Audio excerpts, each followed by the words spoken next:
Oke, good listener 92,9 FM Mix Radio. Selamat pagi dan juga warga sehat Cimahi ya. Selamat pagi. Mudah-mudahan Anda dalam kondisi yang sehat, kondisi yang oke ya di pagi hari ini. Dan seperti yang sudah diinformasikan sebelumnya, di pagi hari ini kita punya sesuatu yang spesial kembali. Di hari ini kita akan berbincang, akan ngobrol dengan tentunya narasumber yang sudah hadir di studio ya. Dan pagi hari ini kita akan berbincang mengenai sesuatu yang sebetulnya merupakan sesuatu yang esensial, sesuatu yang penting, karena ini menyangkut mengenai 1000 hari pertama kehidupan dalam mulai dari masa kehamilan ya. Nah, apa itu 1000 HPK atau yang biasa disebut dengan 1000 hari pertama kelahiran, kemudian juga maaf ya, 1000 hari pertama kehidupan. Kok kelahiran ya? Dan pagi hari ini kita sudah kedatangan seorang narasumber yang kebetulan juga merupakan Ketua Ikatan Bidan Indonesia di Kota Cimahi. Nah, kalau ngomong mengenai bidan, pastinya ini garda terdepan ya yang membantu proses kelahiran dari seorang ibu ya, dari kelahiran seorang anak. Nah, ya. Dan pagi hari ini ada Ibu Suciati. Selamat pagi Ibu. Selamat pagi. Aduh, senang banget ya. Lihat Ibu nih seger, terus kayaknya udah siap banget untuk memberikan membuka wawasan kembali untuk kita ya mengenai 1000 HPK ini. Insya Allah bidan selalu siap. Sip. Nah, mudah-mudahan Anda juga, untuk Anda yang mungkin ingin bertanya secara interaktif juga, Anda boleh mengajukan pertanyaannya di 085161280929 dan juga bisa juga secara interaktif langsung nanti ya di sesi ketiga. Kita boleh juga kalau ingin langsung ngobrol sama Ibu Suciati nih ya. Boleh Bu? Boleh sekali. Nah, bicara mengenai 1000 hari pertama kehidupan ini ya Bu ya, kayaknya ini sesuatu yang menarik untuk diperbincangkan, kemudian juga karena ini merupakan esensi dari kehidupan itu sendiri ya. Betul sekali. Iya, orang ada yang bilang 1000 HPK ini golden age juga sama ya. Betul sekali. Kemudian malah ada yang mengistilahkan katanya this is the window of opportunities katanya gitu ya. Betul. Saking pentingnya 1000 hari pertama kehidupan ini. Sangat penting sekali. Sangat penting ya. Nah, boleh mungkin diceritakan langsung aja nih mengenai apa sih sebetulnya yang diistilahkan dengan 1000 HPK ini. Oke, silahkan boleh, Bu. Mangga. Iya. Tapi sebelumnya boleh kenalan dulu ya. Boleh dong. Mangga. Tadi baru dikit diperkenalkan. Assalamualaikum warahmatullahi taala wabarakatuh. Waalaikumsalam warahmatullahi. Wilujeng siang. Mohon Sampurasun. Rampes. Sebelumnya tentu saja kami dari Ikatan Bidan Indonesia Cabang Kota Cimahi sangat senang sekali bisa bertemu walaupun di udara gitu ya. Apalagi sebetulnya pertemuan di bulan ini adalah momen yang sangat penting karena Ikatan Bidan Indonesia itu akan ulang tahun. Nah, jadi pas banget. Kapan sih? Ke-71. Wah. Tanggal 24 besok hari Jumat. Tanggal 24. Ya, jadi habis kemarin Cimahinya ulang tahun, IBI-nya juga akan ulang tahun tanggal 24 ya. Dan tema pada untuk HUT IBI tahun ini adalah perjalanan panjang profesi bidan mewujudkan generasi unggul menuju Indonesia maju. Jadi kalau kita berbicara hari ini tentang 1000 hari HPK, itulah intinya bahwa gitu ya. Kita ingin generasi muda kita memang betul-betul berkualitas. Iya. Kalau tadi ditanyakan apa sih sebetulnya 1000 hari HPK itu, 1000 HPK itu, 1000 HPK atau 1000 hari pertama kehidupan merupakan periode emas bagi anak, kehidupan anak yang dimulai sejak janin dalam kandungan hingga anak itu berusia 2 tahun. Sehingga tentu saja periode ini sangat penting dan ibu hamil harus mempersiapkan dan memenuhi segala kebutuhan kehidupan janin kita sehingga nanti tumbuh menjadi tentunya anak yang sehat gitu ya. Betul-betul bisa memenuhi kebutuhan apa yang dibutuhkan anak kita selama di dalam kandungan. Jadi yang disebut 1000 hari pertama kehidupan itu dimulai dari konsepsi. Dari betul. Mulai konsepsi anak itu kemudian tumbuh di dalam rahim. Nah itu dimulainya 1000 hari HPK sampai anak itu berusia 2 tahun. Oh gitu ya. Jadi sekitar 270 hari ini kalau kalkulatornya ngitung ya. 270 hari masa kehamilan dilanjut dengan 700 sekian hari anak di masa kehidupannya pertama ya. Nah, kemudian kalau ini dideklarasikan sebagai 1000 HPK ini boleh diceritakan latar belakang, kemudian mungkin awalnya gimana sih Bu, saking pentingnya ini 1000 HPK ini sampai dideklarasikan sebagai 1000 HPK di Indonesia ya. Pasti kita semua menyadari atau kita semua menginginkan bahwa kelahiran anak yang sehat merupakan dambaan dari setiap ibu, itu pasti. Dan pastinya juga kelahiran anak yang sehat akan menjadi kebahagiaan untuk keluarga kita. Betul. Masa kehamilan merupakan masa yang kritis yang menentukan proses pertumbuhan dan perkembangan anak di usia selanjutnya. Jadi anak itu tidak tiba-tiba kemudian setelah lahir itu akan menjadi sehat seperti apa. Tetapi tentu saja masanya adalah bagaimana anak itu tumbuh sejak dalam kandungan sebetulnya itu ya. Jadi tidak kemudian secara tiba-tiba hasilnya ujug-ujug anak itu lahir sehat tentu saja tidak. Tetapi harus ada proses di masa kehamilannya. Nah, bayi yang baru lahir sehat tentu sangat diharapkan sehingga dapat membentuk sumber daya manusia yang sehat, yang cerdas, yang produktif, yang bisa membawa masa depannya lebih gemilang tentunya betul. Untuk anak-anak kita dan juga tentunya generasi kita. Betul itu.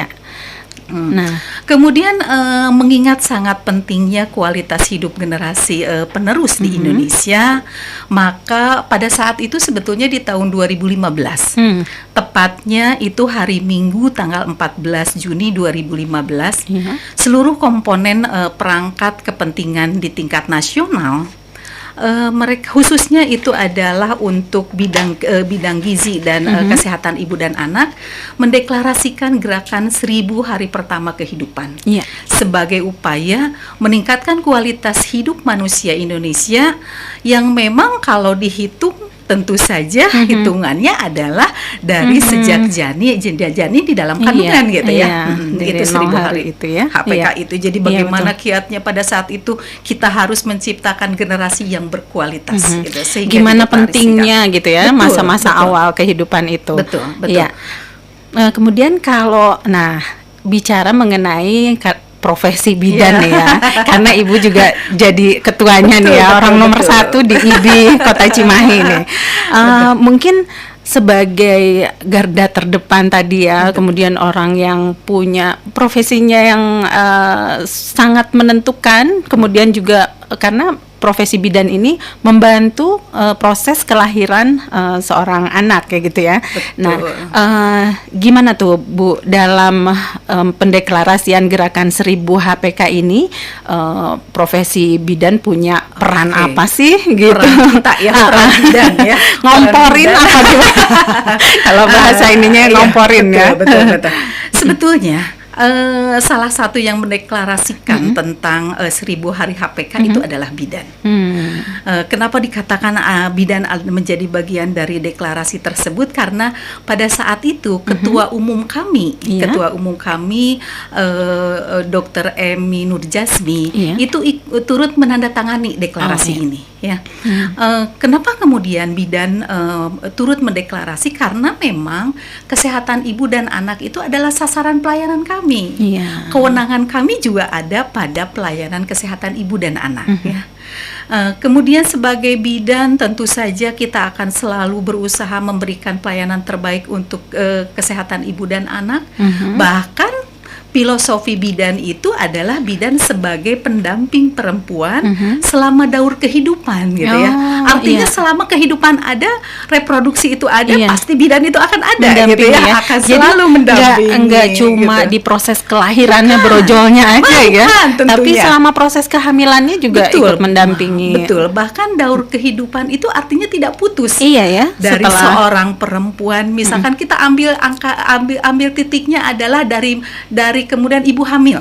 Ibu hamil, ibu melahirkan, intervalnya karena kita juga harus memberikan pelayanan keluarga berencana, sampai kemudian anaknya itu tumbuh menjadi balita, remaja, kemudian dewasa, menjelang pernikahan. Terus aja muter. Tidak ada, betul. Tidak ada putusnya selama. Betul. Makanya kenapa filosofinya adalah bidan sebagai pendamping perempuan selama daur kehidupan. Jadi selama kehidupan itu ada, maka bidan akan ada selalu mendampingi. Oh, ini wawasan baru ya. Kalau sebelumnya kita tuh terpolanya bidan itu mendampingi persalinan, betul gitu ya. Tapi ternyata di seluruh proses kehidupan itu ya. Betul gitu. sekali. Sampai menopause, Jadi seorang perempuan harus bisa memasuki masa menopause itu tentu saja dengan penuh kebahagiaan tentunya. Iya ya, gitu. Jangan stres justru ya. Betul. Katanya kalau udah menopause banyak secara emosional, secara mental juga seorang perempuan banyak ada perubahan di dalam dirinya. Betul. Itu sebetulnya harus ada yang mendampingi dan ternyata profesi bidan ini juga punya peran penting ya. Pasti di dalam mendampingi itu ya. Oke. Nah, kemudian di masa seperti yang tadi Ibu sebutkan di masa kehamilan ya, jadi ini untuk Anda good listeners ya. Jadi perbincangan kita mengenai 1000 HPK ini juga mungkin layak untuk didengarkan oleh bahkan yang belum menikah sekalipun. Betul sekali. Gitu ya. Jadi itu urusannya ibu-ibu gitu, enggak juga ya. Betul. Ya, 1000 hari HPK itu sebetulnya sangat penting, memang untuk anak tumbuh itu bayi janin artinya itu tumbuh di masa kehamilan. Tetapi sebetulnya kehamilan itu betul-betul merupakan suatu investasi yang memang perlu dipersiapkan. Bahkan harus dipersiapkan sejak sebelum masa kehamilan. Betul. Oleh karena itu setiap perempuan harus sudah menjaga kesehatannya, mempersiapkan dirinya untuk kehamilan. Ya. Nah, ini ada satu yang mengkhawatirkan sebetulnya, Maya, karena dari data yang ada diketahui sekarang itu para remaja putri itu banyak mengalami yang anemia. Oh iya, kurang darah ya, kurang HB-nya gitu ya. Nah, bahkan sampai pemerintah kemudian mengeluarkan sebuah program. Nah, anak-anak remaja putri ini diberikan tablet penambah darah. Oh, TTD gitu. Itu ya? Iya. Tablet tambah darah. Iya, kebetulan anak saya termasuk yang kebagian itu gitu di sekolahnya. Betul. Kenapa sampai pemerintah sejauh itu memberikan kepada anak-anak remaja?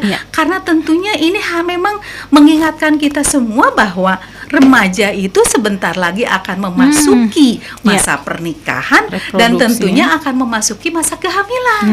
Nah, kalau misalkan kita tidak persiapkan sejak sebelum kehamilan, hanya dipersiapkan pada kehamilan saja, tentu saja akan ada fase-fase yang memang terlewat gitu ya. Tidak baik lah untuk nanti hasil investasi kehamilannya gitu ya. Apalagi kehidupan remaja sekarang ya. Dan kalau lihat kehidupan remaja sekarang dari pola hidup, pola makan gitu ya. Itu pola jajannya seperti pola jajan. Apalagi sekarang remaja sekarang itu kan performanya itu ingin yang kurus gitu ya. Betul tidak? Karena udah ada role models yang secara nggak langsung ditanamkan gitu ya. Dari lewat medsos, lewat tayangan-tayangan bahwa orang cantik itu mesti kurus. Mesti langsung. Mereka sudah tidak berpikir lagi bahwa kurus itu tetap harus sehat. Itu karena ada satu fase yang harus dia nanti persiapkan. Betul. Untuk remaja putri terutama ya. Betul. Nah, untuk good listeners juga yang mungkin juga punya anak-anak atau punya anak remaja nih ya yang perempuan ya. Jadi harus mulai di-prepare juga harus gizinya. Betul. Nggak asal langsing ya. Boleh langsing tapi tetap harus sehat. Tetap harus sehat. Ya, betul. Nah, kalau melihat tadi bahwa anak perempuan remaja juga merupakan fase di mana dia akan menghadapi usia di mana dia berkeluarga, kemudian dia akan hamil dan bereproduksi gitu ya. Betul, nah, betul. Bu, kalau misalnya kita ingin ya di masa kehamilan itu bisa punya janin yang sehat, kemudian juga berkualitas seperti yang tadi katanya harus dipersiapkan loh. Ini si janinnya itu harus dipersiapkan biar jadi sehat, berkualitas, dan nanti akan lahir sebagai anak yang memang berkualitas secara kesehatan, kemudian juga mental, emosional. Nah, ini apa saja sih Bu yang harus kita aware gitu, harus kita perhatikan? Ya. Oke. Sebetulnya banyak sekali yang harus kita perhatikan pada saat kehamilan, tetapi mungkin saat ini kita akan berbicara satu faktor yang sangat-sangat mendukung ya untuk mendapatkan janin yang sehat dan berkualitas selama kehamilan. Tentunya kita yang satu hal yang kita tidak boleh lupakan adalah tentang gizi. Nutrisi karena nutrisi memiliki peran penting untuk menunjang pertumbuhan dan perkembangan janin gitu ya. Karena janin mau hidup dari mana kalau tidak ada nutrisi gitu nutrisi, ya. Kalau gizinya betul, kurang gitu. ya. Iya, Jadi kalau gizinya kurang, itu poin pentingnya itu gizi ya, betul, nutrisi. Ya. Karena bagaimana mungkin anak itu bisa tumbuh, bagaimana mungkin anak ini bisa berkembang kalau memang tidak ada nutrisi.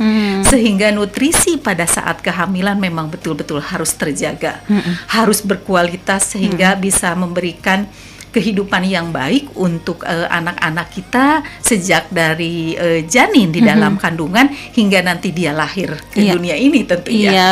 Jangan sampai ada yang diistilahkan katanya kurang gizi gitu ya. Nah itu kurji. Ya, betul, kurang gizi di ibunya maupun di janinnya ya.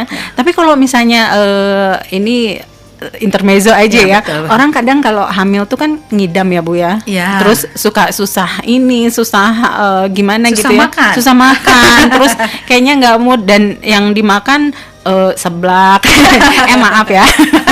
nggak boleh nyebutin. Ya maksudnya makanan-makanan yang sebetulnya gizinya kurang. Itu sebetulnya harus kita lawan gitu ya. Betul sekali. Kalau ingat janin harus selalu ingat ya. Nah gini sebetulnya. Kalau ibu hamil di bulan-bulan pertama kehamilan, ibu akan merasakan mual, muntah. Itu sebetulnya fisiologis, artinya normal. Kenapa? Karena di dalam tubuh ibu terjadi perubahan hormonal yang kemudian munculnya adalah rasa mual dan muntah. Tetapi harusnya seorang perempuan yang memang sudah menginginkan kehamilan, yang menginginkan anaknya hidup sehat, tentu saja betul itu harus dilawan, harus dilawan. Jangan sampai kita terbawa emosi kita. Nah biasanya kan ibu-ibu muda ini manja ya, ingin ini, dituruti keinginannya. Karena gini, kalau dalam pikiran kita tertanam, aduh saya mau makan tapi saya takut muntah.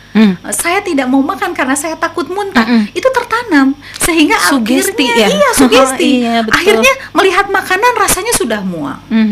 Tapi kalau sebaliknya, ibu hamil ini harus bisa menanamkan lebih positive thinking gitu ya.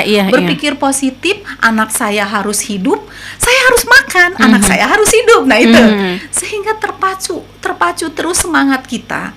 Saya harus makan, saya harus makan yang berkualitas. Saya tidak mau anak saya kurang gizi. Saya ingin anak saya hidup sehat. Nah itu yang semangat harusnya. Betul, harus semangat yang membaca dari ibunya. Tapi itu ada faktor juga dari pasangannya kayaknya ya Bu ya. Ya pastinya ada. Harus ikut ngebantu, nyemangatin gitu ya kalau betul, pasti ya. Karena para suami juga pendamping harus sadar anak ini kan bukan milik sendiri ibunya. Betul. Jadi harus ada interaksi, harus ada dukungan, terutama dukungan itu dalam segala aspek ya. Dukungan moral ya. Jadi pada saat misalkan istrinya merasa aduh ini mual muntah, bagaimana caranya suami membantu membangun atau menumbuhkan moodnya, ya, supaya semangat ini gimana nih gitu ya. Mau dibawa jalan-jalan makannya itu lebih senang hati ya si istrinya. Nah gitu. jadi ini ada apa namanya yang jalan-jalan di masa kehamilan tuh ya. Jadi membangun mood, nggak cuma dengan nurutin kalau misalnya istrinya pengen makanan yang sebetulnya kurang baik gitu ya, itu rutin, nggak gitu ya, tapi terutama membangun mood, membangun itu secara emosional membantu. Betul. Karena kalau tidak ada juga misalkan begini, suaminya malah marah-marah, misalkan istrinya mual muntah, aduh ini kenapa muntah terus dan sebagainya. Malah dimarahin ya. Betul, suaminya harus merasakan bahwa menjadi ibu hamil, berubahnya fungsi di dalam tubuh dan juga nanti berubahnya fungsi peran dia sebagai seorang ibu tentu saja tidak mudah dan perlu dukungan dari semua orang di sekelilingnya, termasuk kita semua, termasuk kita semua masyarakat di sekelilingnya. Harus membangun suasana yang menyenangkan, harus bisa memberikan motivasi, dorongan, supportnya supaya betul-betul ibu hamil itu berada dalam lingkungan yang menyenangkan. Menyenangkan bukan sesuatu yang mahal, menyenangkan itu harus diciptakan dengan segala sesuatu, dengan kesederhanaan dan sebagainya pun bisa. Gitu. Yang penting happy tuh ya. Iya betul, happy. Kita mau punya anak nih. Gitu. Yang ditunggu-tunggu, yang diharapkan gitu ya. Nah, bicara mengenai tadi ya kurji itu efek kurang gizi di masa kehamilan maupun terutama di masa kehamilan karena sebetulnya mungkin bakal ada efek-efek tertentu ya di kalau seorang ibu hamil mengalami kurang gizi. Nanti kita akan ngobrol lebih jauh ya mengenai kurji ini ya. Boleh. Tapi kita simak dulu yang satu ini. Siap, mangga. Oke, good listener, 92,9 FM Mix Radio. Kita masih ada di perbincangan yang menarik nih mengenai 1000 hari pertama kehidupan dan dimulai dari masa kehamilan ya ternyata ini. Betul. Iya. Baru sebelum bahkan sebelumnya. Malah tadi katanya remaja putri di saat mereka di usia remaja tuh juga sudah mulai diperhatikan jangan sampai mereka, karena kecenderungan remaja saat ini tuh anemia lah dari pola makannya, pola kehidupannya yang kurang sehat, itu juga sudah mulai harus dipersiapkan. Nah, kembali ke obrolan kita Bu tadi mengenai kurang gizi. Kalau zaman dulu kayaknya kamu kurang gizi gitu ya, maksudnya istilah yang biasa aja gitu ya. Tapi ternyata kurang gizi ini terutama untuk ibu-ibu hamil ya, kemudian juga ibu menyusui mungkin, terus juga untuk balita yang sudah mulai makan atau sudah mengkonsumsi air susu ibu juga ya. Sepertinya efek kurang gizi ini bakalan punya sesuatu pengaruh yang besar ya. Nah, sebetulnya apa saja sih Bu efeknya kalau seorang ibu hamil kemudian juga balita kurang gizi itu? Iya. Betul sekali, sebetulnya kurang gizi ini kalau dialami oleh anak-anak kita sejak dalam kandungan banyak sekali efeknya. Sebetulnya banyak penelitian yang membuktikan bahwa ibu dengan status gizi kurang dapat menyebabkan gangguan pertumbuhan janin. Jadi janin di dalam kandungan juga tidak bisa tumbuh gitu. Ya, ada yang disebut kalau di dunia kebidanan itu IUGR ya. Anak itu memang ada hambatan pertumbuhannya. Kemudian kalau lahir bayinya kecil. Nah, kita mengenalnya adalah BBLR. Berat badan lahir rendah. Gitu. Kalau bayi itu kan kalau pertama lahir itu minimal itu harus beratnya itu 2.500 gram. 2,5 kilogram. Gitu ya. Nah, kalau di bawah itu tuh termasuk di bawah itu sementara usia kehamilannya cukup bulan, tentu saja itu akan sangat berdampak ya. Berdampak sekali gitu ya. Nah, kemudian tentu saja setelah kalau misalkan anak itu dia mengalami gangguan pertumbuhan sejak dalam kandungan, maka kemudian dia berlanjut pada dampak terjadi malnutrisi, gangguan gangguan pemenuhan nutrisi, gangguan pertumbuhan. Resiko selanjutnya tentu saja yang sekarang kita takutkan. Terjadinya stunting. Nah, itu ternyata nyambung semuanya. Ini nyambung. Kenapa sekarang kita itu semua semua sedang fokus untuk mengatasi stunting. Iya, Kita betul. sedang mencoba semua pemerintah, masyarakat, semua itu bekerja sama bagaimana caranya kita mengatasi stunting pada anak-anak yang memang sudah mengalami stunting, dan kemudian kita mencegah supaya anak-anak kita tidak stunting gitu. Nah, Jadi mengatasi dan mencegahnya betul. juga Nah, sekalian ya. mencegahnya ini bagaimana? Yaitu kita Dari- mencegah dengan memberikan nutrisi terbaik sejak sebelum kehamilan Iya. sampai kehamilan, dan yang tentunya kita harapannya adalah anak lahir itu sudah tidak mengalami Kondisinya, stunting. iya. Sehat sekali saat Iya, lahirnya betul, gitu betul. ya. Nah, kemudian juga tentu saja stunting ini orang bilang ini memang anak itu pendek, tapi memang pendek pendek dibanding usia yang normalnya gitu ya. Oh, anak-anak sebayanya itu Betul. dia Kalau tergolong dia pendek, Mm-mm. nah, dibandingkan anak-anak seusianya ya, yang usianya yang normal tentu saja itu adalah sudah tergolong pada stunting. Nah, kemudian bahkan ada salah satu dosen dari Fakultas Kesehatan Masyarakat Universitas Erlangga, itu adalah Bapak Trias Mahmudiono SKM MPH.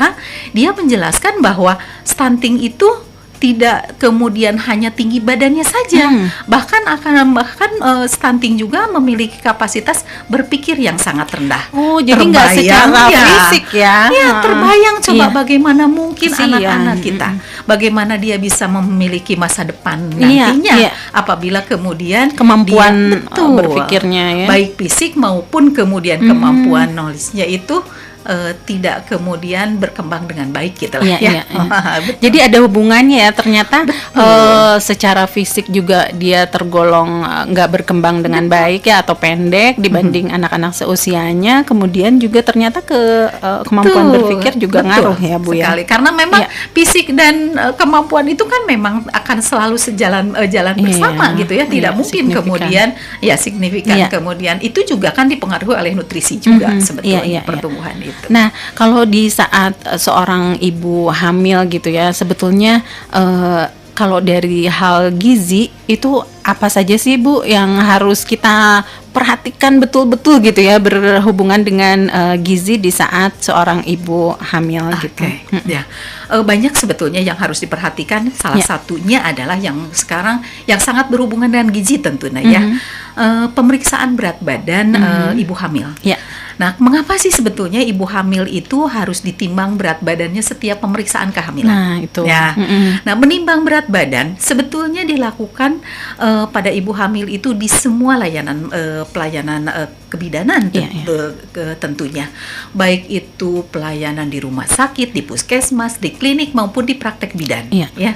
Yang pertama timbang itu ya. Betul, Jadi ditimbang berat badan ya. Kemudian mengapa harus ditimbang, diperiksa gitu ya? Ya. Karena memang kenaikan berat badan tentu saja merupakan faktor yang secara langsung akan mempengaruhi hasil dari kehamilannya. Janin yang dikandungnya tentunya ya, perkembangannya. Jadi kalau ibu berat badannya naik, tentunya harapannya signifikan dengan kenaikan dari tumbuh kembangnya janin di dalam kandungan. Ya. Kalau ibu hamil berarti nggak boleh, aduh takut gendut. Atau tidak Ya, boleh memang sama bakal sekali gendut. itu Maya. Ibu hamil itu tidak ada pantangan untuk ya. makan, kemudian tidak boleh diet. Iya, nah itu. Kecuali memang mungkin ada memang ibu-ibu yang memang dengan obesitas misalkan, itu pun memang harus dengan kontrol dokter tentunya gizi ya terutama. Betul, karena tetap harus mempertimbangkan bagaimana kebutuhan nutrisi janin yang akan hidup di dalam rahimnya, begitu ya. Betul. Nah, kemudian kenaikan berat badan ibu selama kehamilan juga merupakan indikator yang paling umum sebetulnya. Kita melihat bagaimana perkembangan berat badan ibu yang signifikan dengan kenaikan tumbuh kembang janin di dalam kandungan.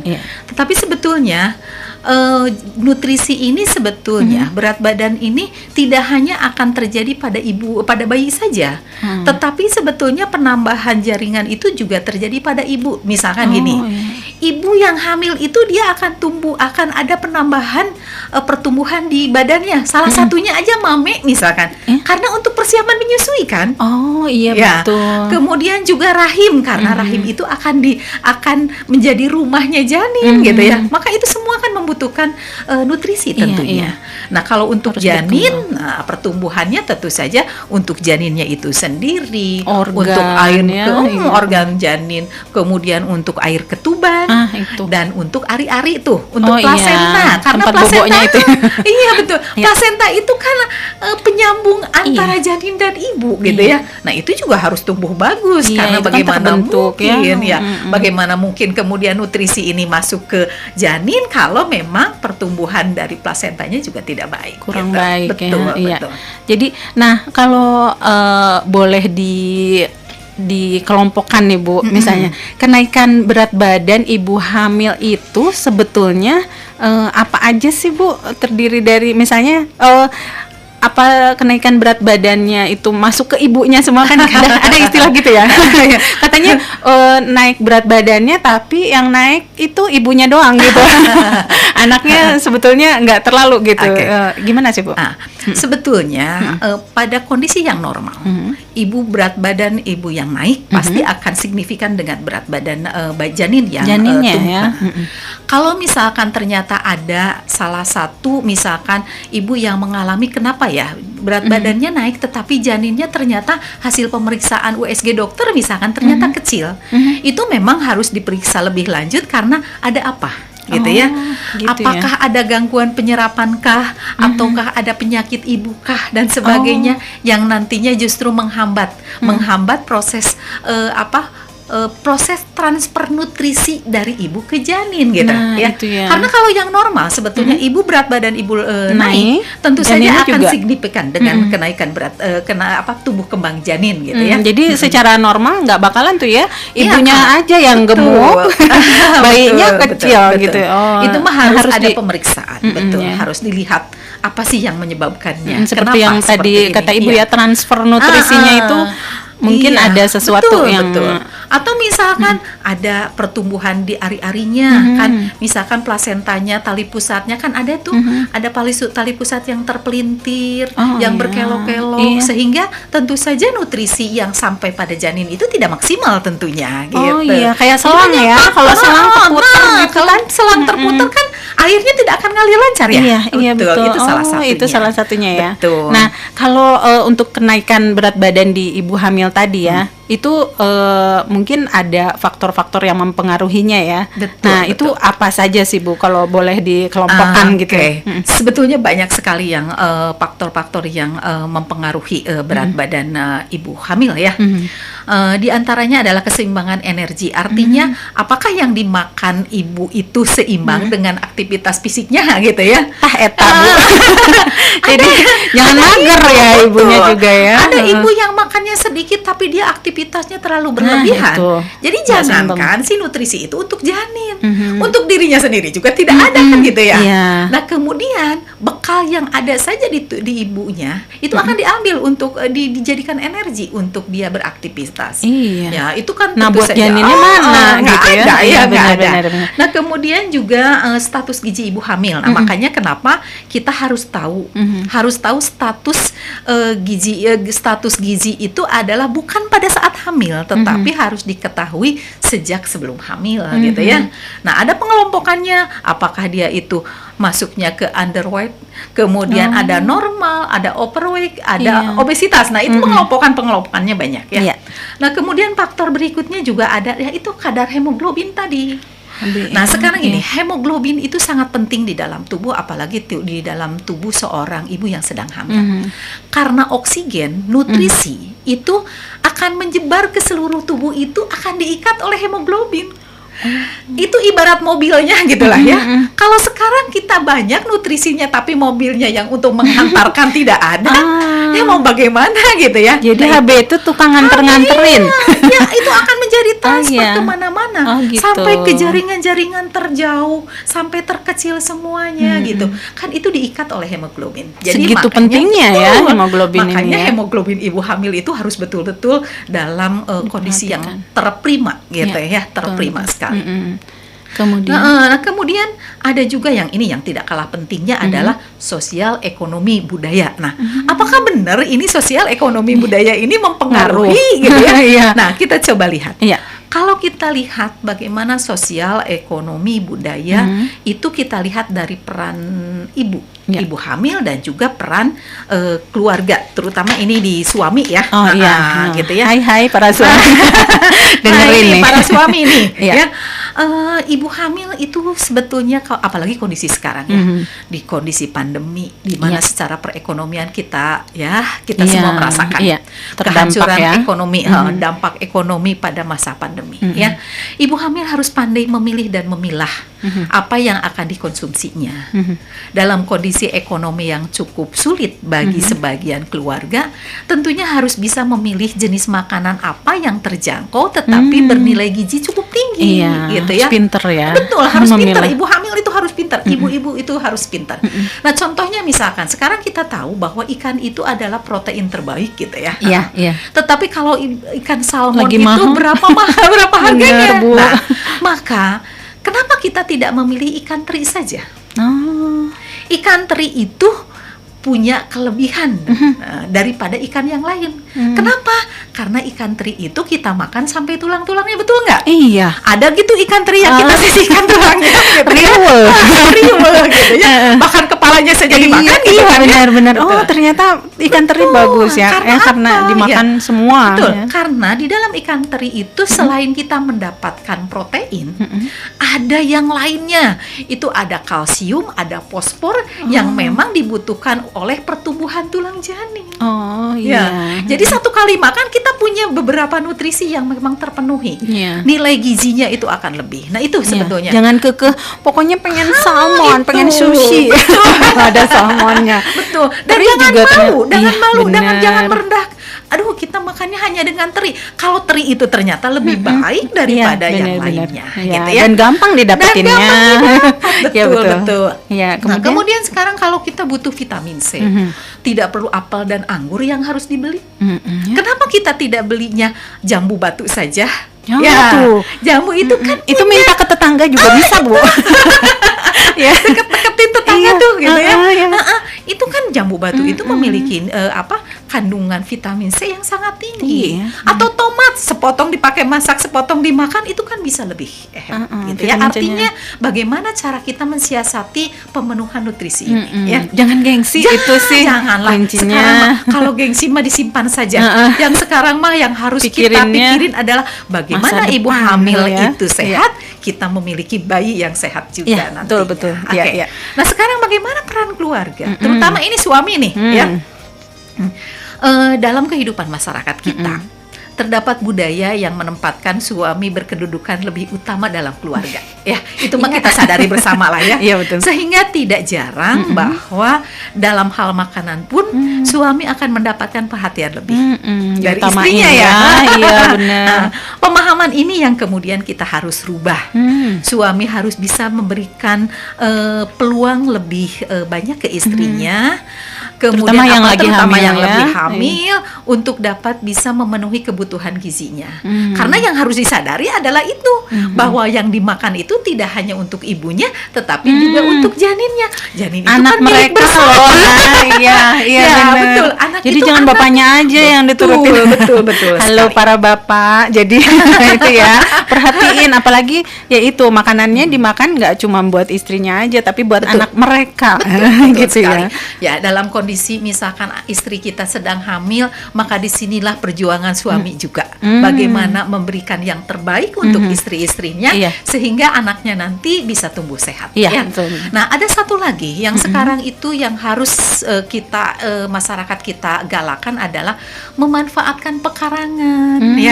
Kita bisa menanam sayuran, menanam bunga boleh ya. Buat ini kesehatan mata. Buat refreshing menghilangkan stres. Nah, kemudian menanam sayuran, kemudian memelihara binatang peliharaan yang nantinya ya kita bisa manfaatkan untuk memenuhi gizi gitu ya. Apalagi dengan dunia keilmuan sekarang, wah luar biasa. Kita bisa menanam kangkung hanya di dalam botol, ditempelin di dinding, itu juga bisa gitu ya. Bekas aqua bekas, betul. Jadi itu sangat bisa. Ya. Nah, kemudian ada satu lagi yang memang kita itu tidak boleh kita ini kan adalah tentang perilaku. Perilaku kebiasaan merokok minum alkohol ini yang masih banyak Ini di yang masyarakat. dicolek bapak-bapak lagi. Tidak hanya bapak-bapak Iya sih ya. sebetulnya. Perempuan Ibu-ibu juga banyak yang merokok ibu-ibu ya. juga banyak yang merokok. Oh, ternyata ngaruh iya, banget itu ya. betul. Yang harus disadari oleh ibu hamil, sebetulnya mah kalau rokok, minum alkohol, jangankan untuk ibu hamil Iya ya, sih. untuk kita saja yang sedang tidak hamil itu Iya. jelas-jelas bukan minuman dan bukan satu kebiasaan konsumsi yang yang sehat, iya. Apalagi untuk ibu hamil yang memang dia itu harus sehat, betul-betul sehat, baik untuk dirinya sendiri maupun janinnya. Iya, betul. Nah, kemudian ini untuk yang para suami dan keluarga ya. Ibu hamil ada di dalam lingkungan perokok, Kasihan banget. kasihan banget. Ya, Iya. kasihan banget. Menjadi perokok pasif juga sama bahayanya dengan perokok aktif kan. Iya, iya. Ya, nah gitu. Dan kalau kita hubungkan dengan ekonomi ya, tentu saja merokok itu sesuatu yang sangat mubazir ya. Kalau kita pikirkan Ngadurukan artos. Etna ya.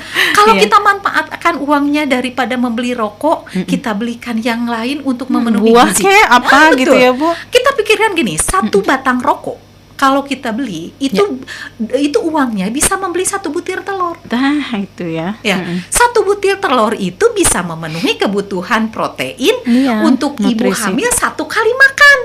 Ya, kalau misalkan makan pagi-pagi kita bikin nasi goreng dengan ceplok telur misalkan ya, kemudian dikasih bonteng, kasih apa, nutrisinya kan sudah ada, Udah terpenuhi gitu ya. sudah terpenuhi. Iya. Makanya bayangkan kalau misalkan sekarang udah kehidupan Dijadiin. seperti ini, secara itu. ekonomi kita Iya. semua terhambat dengan ekonomi, tapi ada kebiasaan hidup yang memang sangat mubazir. Iya. Gitu ya. Kenapa nggak bisa dirubah sih? Sebetulnya gitu ya? Bisa ya kalau Bisa. kemauannya. Betul, tidak ada Iya. kata tidak bisa sebetulnya. Iya. Harusnya bisa, pasti bisa. Iya, benar. Betul ya. Ih, semangat nih. Seneng deh ngobrol sama ibu kayaknya. Ini ya full of semangatnya. Oke, satu lagi yang harus kita perhatikan adalah tentang stres. Ya, bahwa ibu hamil harus terhindar dari stres karena tadi stres itu Sangat bisa mempengaruhi. mengganggu suasana hati. Iya, bener banget, Bu. Pada Iya. kondisi stres, ibu itu tentu saja akan kehilangan nafsu makan. Nah, kalau sudah kehilangan nafsu makan kan, yang berbahaya bukan hanya dirinya sendiri, janinnya akan gimana? Iya, gitu. kasihan. Nah, itu ya.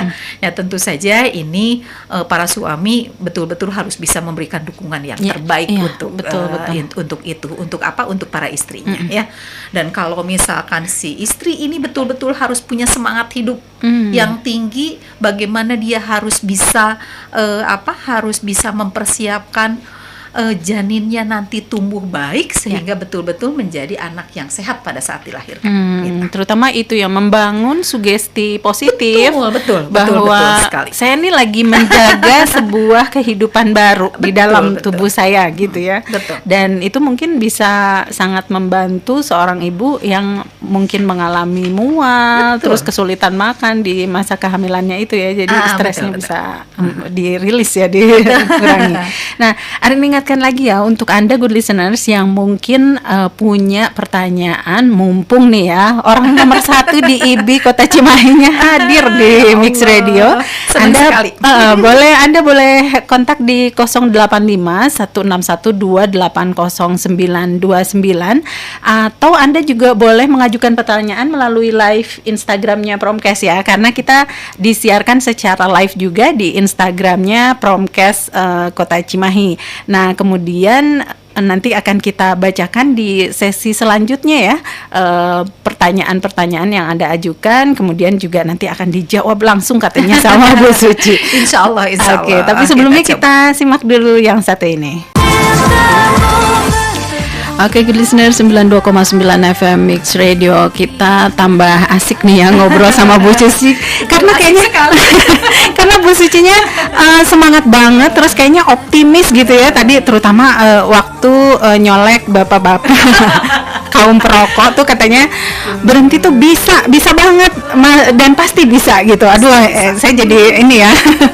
Kayak kayaknya apa ya? Ada kebetulan boleh ya diselingi sama pertanyaan ya. Kebetulan karena pertanyaannya berhubungan sama soal rokok. Nah, ini ada pertanyaan dari Ibu Rini yang sudah masuk di 085161280929. Katanya selamat siang Ibu Suci, izin bertanya. Katanya saya merupakan seorang ibu yang baru hamil untuk pertama kalinya. Kemudian saya tinggal satu rumah dengan keluarga besar di mana suami dan ayah saya merupakan perokok aktif. Kadang saya stres memikirkan bagaimana tumbuh kembang buah hati yang dimana saya sendiri saat hamil saat ini tinggal di tempat penuh dengan asap rokok. Curhat sedikit boleh ya? Nah, katanya saya juga nggak punya keberanian buat negur atau apapun, dan adakah cara lain atau tips terkait apa yang saya alami, katanya gitu. Aduh kasihan ya. Kayaknya saya nggak sih itu sama ibu hamilnya gitu. Gimana Bu? Ibu ini bukan satu-satunya sebetulnya. Itu. Ya. Banyak dari ibu-ibu hamil yang mengeluh seperti ini dan harus bagaimana? Ya. Tentunya sebetulnya yang pertama adalah bidan akan selalu ada bersama ibu. Jadi kalau misalkan satu trik adalah bahwa ibu silahkan datang ke kami, ke para bidan, tetapi jangan sendiri. Datanglah dengan suami, gitu. Sehingga pada saat kita memberikan penjelasan, tentu saja tidak hanya penjelasan kepada ibu tentunya, tetapi juga kepada suami sebagai pendamping istri. Gitu. Bagus tuh triknya. Jadi pura-puranya ngomongnya sama ibunya ya, tapi bapaknya kesenggol juga gitu ya. Betul gitu ya. Karena memang betul, karena sebetulnya ibu hamil kalau untuk memeriksakan kehamilan, sebetulnya harapannya tidak datang sendiri, tetapi datang didampingi oleh pendampingnya, gitu ya, khususnya adalah suami, gitu ya, suaminya. Jadi kita bicaralah sama pasangan bahwa itu kalau kontrol tuh kita harus ikut pasangan antar yuk gitu ya, antar biar pengen tahu bagaimana sih kondisi anak kita, gitu, supaya nanti anak kita betul-betul memiliki anak yang sehat. Karena terus terang saja jangan sampai nanti pas lahir ibu dan bapaknya yang menangis, menyesal yang tidak ada artinya, gitu ya. Kalau misal menyesal setelah anak itu lahir dan kondisinya kurang sehat kan, apa yang akan disesali, gitu ya. Nah, jangan sampai itu terjadi, gitu ya. Jadi yang pertama triknya adalah mangga silahkan, karena bidan sebagai pendamping perempuan selama daur kehidupan. Tadi ya, bidan juga akan selalu memberikan edukasi tidak hanya pada ibu hamil, tetapi juga pada lingkungannya, terutama adalah pendamping-pendampingnya, gitu ya. Nah, kemudian kita kan sekarang hidup di dunia IT ya. Nah, gitu. Kita manfaatkan tuh IT kita browsing tuh, cari gitu. Kalau sudah ada, kirim tuh, kirim ke suami itu. Gitu. Suaminya tolong baca deh, gitu. Terus kasihan gitu anak kita kalau calon sudah baca, apa sih itu artinya, gimana tanggapannya dan sebagainya. Sehingga tentu saja cara kita berkomunikasi. Bagaimana cara kita berkomunikasi yang baik tanpa kemudian muncul ketersinggungan, apalagi muncul marah, bukan solusi nanti yang datang ya. Jadi nggak ada, benar, nggak ada kesan menggurui ya, apalagi kan para suami itu paling ogah deh namanya kalau diguruin gitu ya. Gitu. Pasti jawabannya tahu benar. Tapi bagaimana kemudian kita bisa membawa informasi-informasi itu yang menyentuh hati mereka, betul. Nah, kalau di rumah misalkan betul sekali Kak menghentikan rokok juga tidak bisa serta-merta ya 100 langsung berhenti gitu. Maka kita juga harus bijaknya apakah ada di lingkungan rumah itu yang udaranya lebih luas dan suami boleh di sana tapi tidak boleh datang ke kita, gitu ya. Sehingga bertahap satu tahap demi satu tahap yang akhirnya nanti betul-betul bisa dirasakan manfaatnya oleh kita semua. Yang pasti memang kasihan ini ibu-ibu yang memang perokok pasif ini ya. Dan ini memang harus kita kita gembar-gemborkan nih gitu bahwa ibu-ibu bahayanya betul, ya, bahaya merokok ya. dan kemudian ibu-ibu hamil tidak boleh terkontaminasi dengan asap rokok. Iya. Gitu. Kasihan ya itu. jadinya. Ya. Betul. Untuk Ibu Rini tuh dikasih bocoran gimana tuh datang ke triknya kita katanya. deh, gitu. Boleh. Para bidan. Iya, betul. Betul. Nah, kita lanjut lagi ke obrolan kita masih mengenai 1000 hari pertama kehidupan ya, Bu. Nah, selain seperti tadi ya, selain ibu hamil itu harus diperiksa berat badannya terutama ya. Jadi apalagi yang harus diperhatikan di dalam proses kehamilan ini? Oke. Ya. Nah, ibu hamil harus memperhatikan berapa kenaikan berat badan itu, ya. Walaupun sebetulnya kenaikan berat badan itu harus dihitungnya dari mana, gitu ya? Gimana sih, Bu? Ya, dihitung tentu saja bukan setelah jadi hamil. Iya, dari sebelumnya juga ya. Jadi sebelum status hamil berapa? gizi, status gizi seorang perempuan itu harus ditentukan itu dari sebelum hamil. Ada yang disebut dengan IMT, indeks massa tumbuh. Ya, menghitungnya gampang sebetulnya. Ya, kita hanya harus tahu tentang berat badan dan tinggi badan. Tapi sebelum hamil. Sebelum hamil ya. Sebelum hamil. Ya, menghitungnya adalah caranya adalah dengan menghitung berat badan dalam kilogram dibagi tinggi badan dalam meter kuadran. Gitu. Contoh konkret aja ya. Misalnya, kalau misalkan berat seorang badannya? perempuan sebelum hamil dia berat badannya itu 50. Dia punya tinggi badan 150. Iya. Kalau kita hitung IMT-nya itu ada di angka 22,22. Cara Maka menghitungnya? kita lihat tuh standarnya. Kalau ada di angka 22, maka itu terkategori IMT normal. Oh, Gitu ada ya. standarnya Ada ya si standarnya. IMT-nya itu. Ada. Kalau misalkan IMT-nya normal, maka total kenaikan berat badan selama kehamilan itu berkisar antara 11,5 sampai 16 kilogram tuh. Oh, Gitu iya, ya. harus. Nah, itu selama 9 bulan. Nah, bagaimana kemudian kita ngitungnya kalau misalkan kita kan kalau kontrol ke ibu bidan itu kan sebulan sekali, misalkan atau ke dokter atau ke klinik. Nah, maka dari 11,5 sampai 16 kilogram itu kita hitung kenaikan berat badannya itu adalah setengah kilo per minggu. Nah, itu. Oh, yang lebih idealnya. mudah ya, lebih Iya. mudah. Apabila kita sudah tahu IMT kita dalam batas normal. Ya. Nah, kalau misalnya yang ketinggalan, Bu, Ya, misalnya yang ketinggalan. di 1 atau 2 bulan pertama dia nggak naik-naik, misalnya karena itu ya muntah yang berlebihan, itu bisa dikejar atau jadi utang atau gimana tuh sih, Bu? Memang pada triwulan pertama, memang pada umumnya kenaikan berat badan tidak signifikan naik ya, karena memang itu keluhan mual muntah dan sebagainya gitu ya. Tetapi sebetulnya bisa dikejar, Bisa ya. harus bisa, harus bisa dengan apa? Merubah pola nutrisi kita dan sebagainya. Karena dengan bertambahnya usia kehamilan, mual muntah juga akan berkurang, bahkan hilang sama sekali. Nah, di situ ibu semangat untuk makan. Ayo gitu ya. Mama yuk. Semangat untuk makan. Tetapi kita ingat, walaupun kita mual muntah wajib kita itu makan karena anak itu kan tumbuh tidak nanti saja tumbuhnya setelah nafsu makan saya ada. Jangan gitu ya. Tidak begitu, Justru pas ya. awal-awal ya. Betul. Tetapi tetap saja nutrisi itu harus ada dari sejak awal kehamilan gitu ya. Nah, bagaimana kekurangannya tentu saja harus kita kejar. Harus dikejar, pada trimester berikutnya sehingga betul-betul bisa menambah menambah tumbuh kembangnya janin. Iya. Nah, itu. Dan mencapai kenaikan berat badan yang ideal ya, Nah, seperti nah, tadi. untuk tahu itu ibu silahkan datang ke ibu bidan. Nah, iya. Pokoknya Nanti ibu bidan akan hitung. Tahu ya, Betul. dihitungin, udah gitu curhatnya juga ditampung. Aduh, enak banget ya.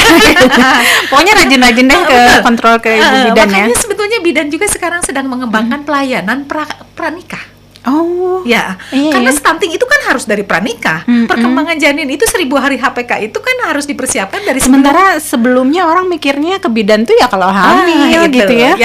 Nah, paradigma itu yang akan kita coba perbaiki ya. Itu betul. Jangan punya Kulturnya, pemikiran kalau anak gadis datang ke bidan, ada apa tuh? Nah, iya. Jangan seperti Jangan itu seudon ya. Iya, jangan. Iya. Karena apa? Berarti Justru. anak remaja itu ingin sehat, ingin punya masa depan yang lebih baik gitu ya. Iya. Makanya dia ingin konsultasi dengan para ibu bidannya gitu Iya. ya. Jadi itu memang yang harus kita perbaiki. Jadi dia berarti aware ya, maksudnya betul sekali. kayaknya kultur kemudian juga kebiasaan gitu ya, Betul. harus dirubah pelan-pelan ya. Betul. Harus dirubah. Zaman sudah tidak Iya, seperti itu. mungkin sosialisasi tentang profesi bidan, kemudian juga layanan-layanan yang bisa diberikan oleh seorang bidan bisa mulai disosialisasikannya di usia anak sekolah menengah gitu ya. Betul, karena kita sepertinya. juga punya pelayanan usia remaja kan. Nah, itu. Nah itu pelayanan usia remaja. Nah itu para bidan itu yang di puskesmas misalkan gitu. Mereka kan mendatangi sekolah-sekolah tuh. Iya. Ya memberikan edukasi Iya, dan iya. sebagainya. Karena kalau seorang remaja sudah menstruasi Iya. misalkan seperti itu, kesehatan reproduksinya betul-betul harus paham. diperhatikan ya. Harus sangat paham. Iya, iya. Karena satu kekhawatiran masa pandemi itu banyak anak remaja di bawah umur yang hamil. Nah ini juga sesuatu masalah yang untuk Iya, kita yang harus miris kita ya. selesaikan ya. Iya, betul. Ya harus kita dukung lah. Iya. Ini para Harus remaja. sama-sama sih ya, Iya, terutama betul, yang betul. kayak gini. Dan satu lagi, sebetulnya IBI atau Ikatan Bidan Indonesia cabang Kota Cimahi itu memiliki satu program. Programnya itu Halo Bid. Oh, halo Bid. Halo Bidan. Iya. Ya, kita punya para konselor Oh, yang kami itu berjaga dari Senin sampai Jumat sampai sore. boleh diinformasikan Boleh kemana tuh Bu? Nanti ya. Nanti kita Nanti coba. di akhir ya, Nanti di akhir kita Ibu coba ya. informasikannya. Jadi Iya. di situ sebetulnya kita punya kelompok-kelompok ibu-ibu yang ingin bertanya tentang apapun gitu Jadi ya. kayak hotline ya. Kalau Halodoc itu dengan apa ya? Dengan IT yang ini, kalau kita bisa telepon, bisa WA, Oh, bisa apa gitu. iya, iya. Nah, kita sebetulnya sudah beberapa tahun, bahkan satu kebanggaan kami sebetulnya ya. Tahun kemarin kami mendapatkan penghargaan terbaik Halobit se-Jawa Barat. Wah, Cimahi ya? Iya. Asik. Kami Iya, iya. punya 10 konselor. Mereka Ya ini- mungkin karena inovasi-inovasi itu ya, kayaknya itu memang yang dibutuhkan. Betul, Terus IBI Kota Cimahi juga punya inovasi dalam hal Betul, tersebut betul. gitu ya. Betul. Pantes dikasih penghargaan. Kami juga sebetulnya sedang pendekatan dengan Dinas Pendidikan, Iya. dengan Depag juga, Departemen iya, Agama, karena kami itu ingin masuknya adalah ke para calon, Iya, betul. para Usia, iya. calon pengantin. Oh gitu, catin ya istilahnya. Iya, betul, Iya, catin. jadi Jadi di sehingga usia-usia remaja itu Betul. usia sekolah menengah ya, udah Betul, mulai betul, disosialisasikan. Nah ini ada satu pertanyaan lagi ya, boleh jadi selingan dari Ibu Hera ya, dari Ibu Hera. Menanyakan, Ibu, apakah Vaskes di Cimahi menyediakan sosialisasi tentang yang tadi dibahas 1000 HPK ini gitu? Oh, sebetulnya semua fasilitas pelayanan itu sebetulnya memberikan. Ada ya? Memberikan. Apakah itu di bidang praktek ya. Kemudian apalagi puskesmas tuh, puskesmas dengan dinas kesehatannya ya, promkes. Nah ini kan Iya. ini program promkes ya. Iya. Ini ada salah satu program promkes sebetulnya. Bagaimana kita menyampaikan tentang 1000 hari HPK. Kemudian juga untuk di layanan rumah sakit, dokter, para dokter SPOG dan semua yang tersangkut dengan masalah kesehatan ibu dan anak pastinya memberikan. Ada ya Gitu. di fasilitas Nah, kesehatan. Jadi ibu-ibu yang ingin mendapatkan informasi lebih tentang apa itu 1000 HPK, boleh mendatangi semuanya. Ya, Siapapun Vaskes boleh. ya. Mintalah pendapat dari mereka, mintalah penjelasan dari para tenaga kesehatan itu pasti bisa. Iya, iya. Udah bisa diinformasikan halo bidnya tadi. Teh. Halo bidnya, boleh. Nih. Nanti sambil menunggu, ini ada satu pertanyaan Oh, boleh, dulu ya, boleh. Bu. Katanya dari Ibu Tri ya, yang sudah masuk pertanyaannya di 085161280929. Katanya Ibu Tri, nah berkaitan dengan stunting katanya. Karena kemarin-kemarin rame banget katanya. Kita Sangat tuh pengen eliminasi stunting ya di Indonesia. Selain stunting, sebetulnya apa saja sih Bu resiko kalau gizi bayi tidak terpenuhi di 1000 hari pertama kehidupan masa kehamilan? Ya. Oke. Jadi selain stunting Selain apa? stunting, tentu saja contohnya tadi sudah dijelaskan apabila misalkan tidak terpenuhinya atau bayi itu lahir dengan IUGR misalkan yang tadi, gangguan pertumbuhan. Kemudian juga misalkan bayi kecil BBLR. Nah, masalahnya itu akan sangat banyak masalah kesehatannya. Karena apa? Untuk bayi-bayi yang dia dengan gangguan pertumbuhan itu akan mudah terserang penyakit. Dia akan mudah sakit, mudah terinfeksi. Karena apa? Tidak ada kekuatan, ada daya imunnya itu sangat rendah. Gitu. Sehingga kalau misalkan sakit itu akan lebih repot. Dia akan membutuhkan dampaknya tentu saja tidak hanya pada anaknya sendiri, karena kasihan anak-anak yang BBLR misalkan anak-anak yang gangguan pertumbuhan selama kehamilan, tentu saja anak ini juga akan banyak masalah pada perkembangan setelah lahirnya. Jadi nggak cuma sedikit sakit. Nah ini tentu saja kalau anak sakit itu kasihan anak kita. Betul.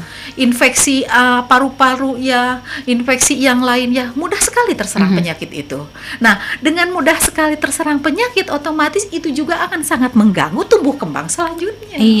Jadi nyambung itu nyambung terus sebetulnya mah. Apalagi kalau dihubungkan dengan sosial ekonomi Anak sakit tentu saja itu perlu biaya untuk berobat membutuhkan biaya yang lebih besar lagi waktu pengawasan yang lebih lagi. Pokoknya anak dengan gangguan pertumbuhan dan perkembangan itu akan membutuhkan yang banyak-banyak dan banyak lagi segala. Lebih repot gitu ya. Lebih repot sebetulnya. Jadi itu daripada mengatasi suatu masalah, mendingan mencegah biar masalah itu nggak datang ya Bu. Betul sekali.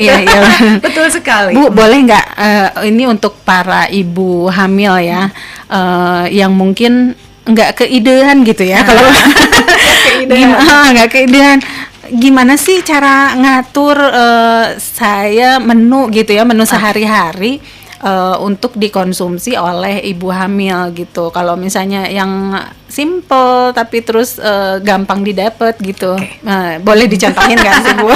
Boleh. Contoh. Untuk sebetulnya ibu-ibu kalau sekarang itu zaman IT sebetulnya mah.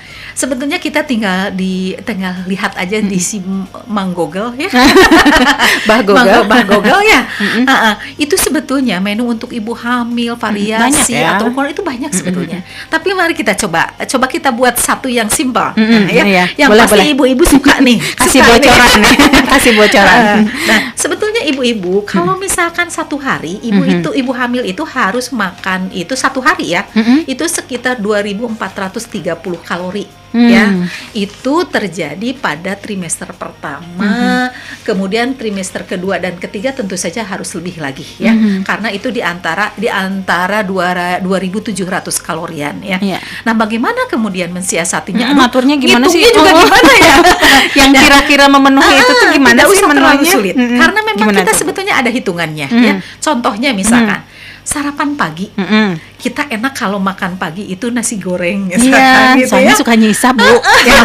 Nasi yang kemarin. Betul, nggak manfaatkan. Kita bikin nasi goreng tuh Nah, nasi goreng ibu hamil itu cukup misalkan 200 gram. Seberapa banyak sih 200 gram tuh? Berapa centong sih Bu?